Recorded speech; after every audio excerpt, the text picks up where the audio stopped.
Would you like to be more productive and get more done in less time?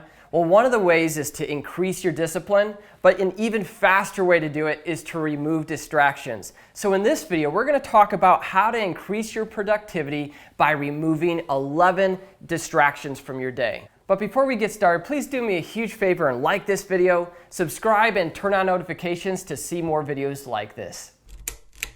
If you want to get more done, it's really easy to remove distractions versus trying to improve your discipline throughout the day. So in this video, I'm going to talk about 11 distractions that you can remove to be more productive and get more done. The first one is keep a list of distractions. I know it sounds simple, but as you go through your day and stuff comes up, keep a list of it and put it on that list and then re-divvy that up at the end of your day, or if it's not important, move it down the road into a future day that week to get done. So instead of just something comes up or a fire comes up that you need to put out, just jumping on it, just put it on a list and revisit that list and get it done maybe towards the end of the day.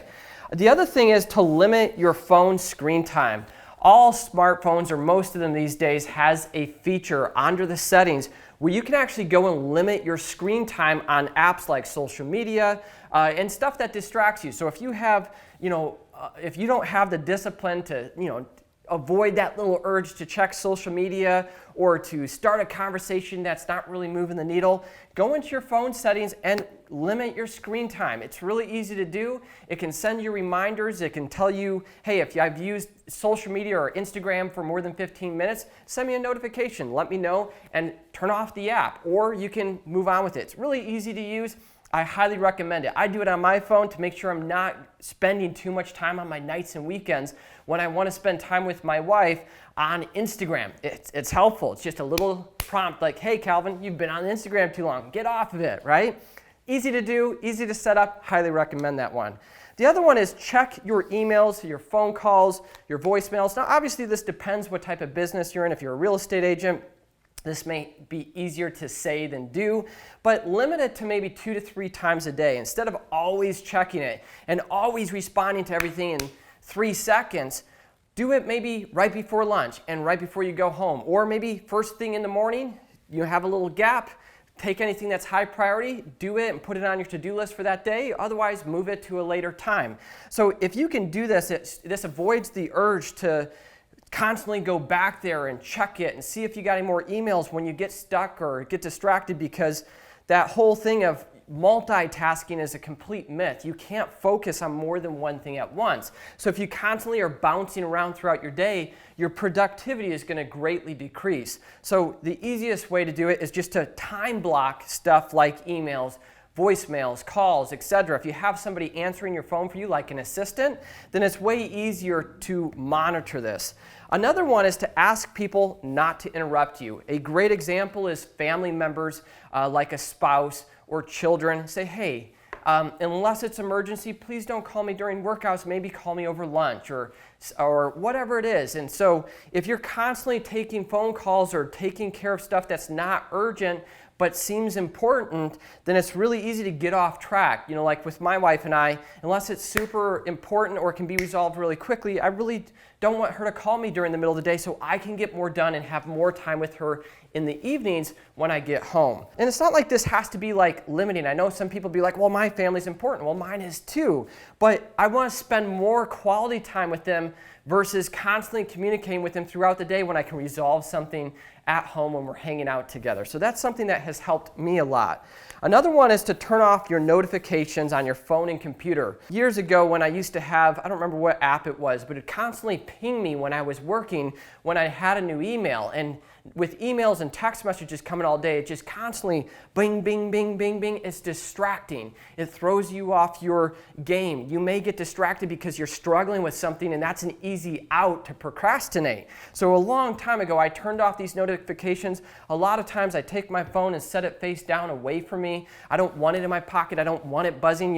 With these watches where everything buzzes here too, it's kind of a crazy thing. There's way more access to us as humans than there ever has been before, and it's only going to get worse. So one of the easiest ways to be more productive is just to turn off those little interruptions that constantly hit you over the head. You don't need it, right? So turn it off and do it in a time block period versus constantly throughout the day. Another thing is to block distractions. If you're working at an office or maybe at home or wherever you're working at, there's a few different ways you can do this. One, I work in an open office with coworkers all around me, so I plug headphones in. And if they're chatting, I don't mind. I'm just going to put in my headphones and I'm going to focus on my work. If you're at a coffee shop or an office like a real estate broker, like a Keller Williams or Remax or something like that, shut your door if you have one, or put your headphones on. Whatever you can do to focus and put yourself in the zone and in that flow state so you can get more work done is going to help you be more productive. So that's another tip.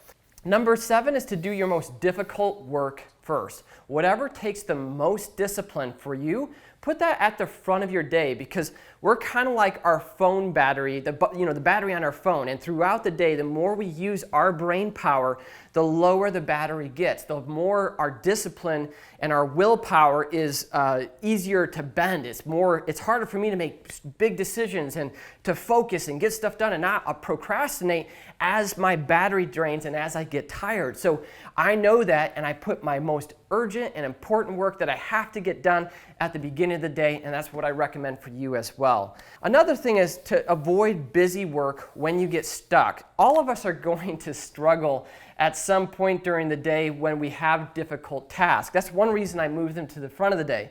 And when that comes up, it's really easy to let notifications from an email or text messages or social media all of a sudden seems really, really important. You get these urges to go and do something to relieve that pain and that pressure that you're under trying to get that task done. So it's really easy to get distracted. This is another huge reason to remove distractions, is because as humans, we want to get away from the pain, so we'll go do busy work that feels urgent or important but really isn't. So that's another reason with number 1, keep a list of distractions or things that pop up. So when you get that urge, you're like, oh, I need to do this. No, write that on the list. Come back to it later. This is how you get more done in less time, so you get more time with your family and doing things that you love.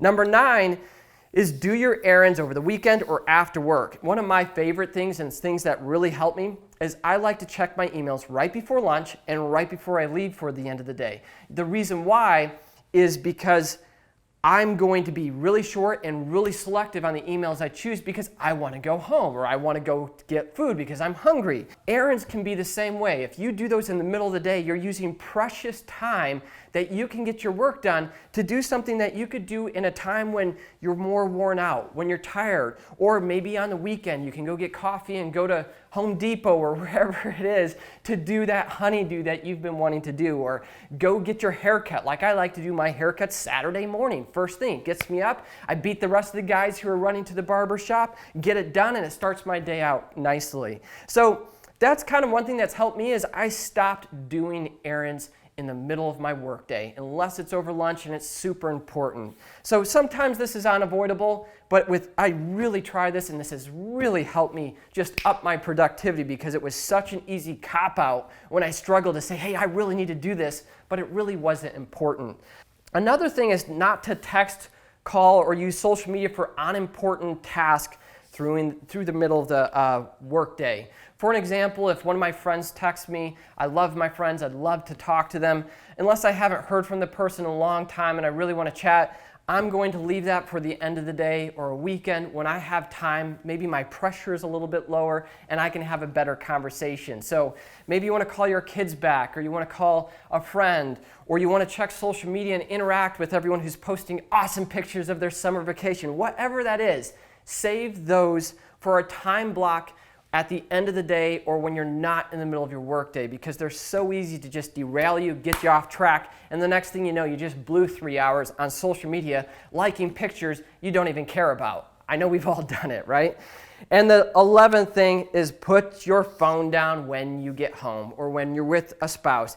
It's so sad for me to see. I walk past, my wife and I, we live close to this little restaurant area, and there's these beautiful restaurants that are really fun to go to with your family. And a lot of them have these windows that you can walk right by on the sidewalk, and I'll walk by them and I'll see a couple on a date, and they're both on their phone, and I can see their screens because as I'm walking by, I see the wife and then I see the husband, and they're texting other people. I'm like, what the?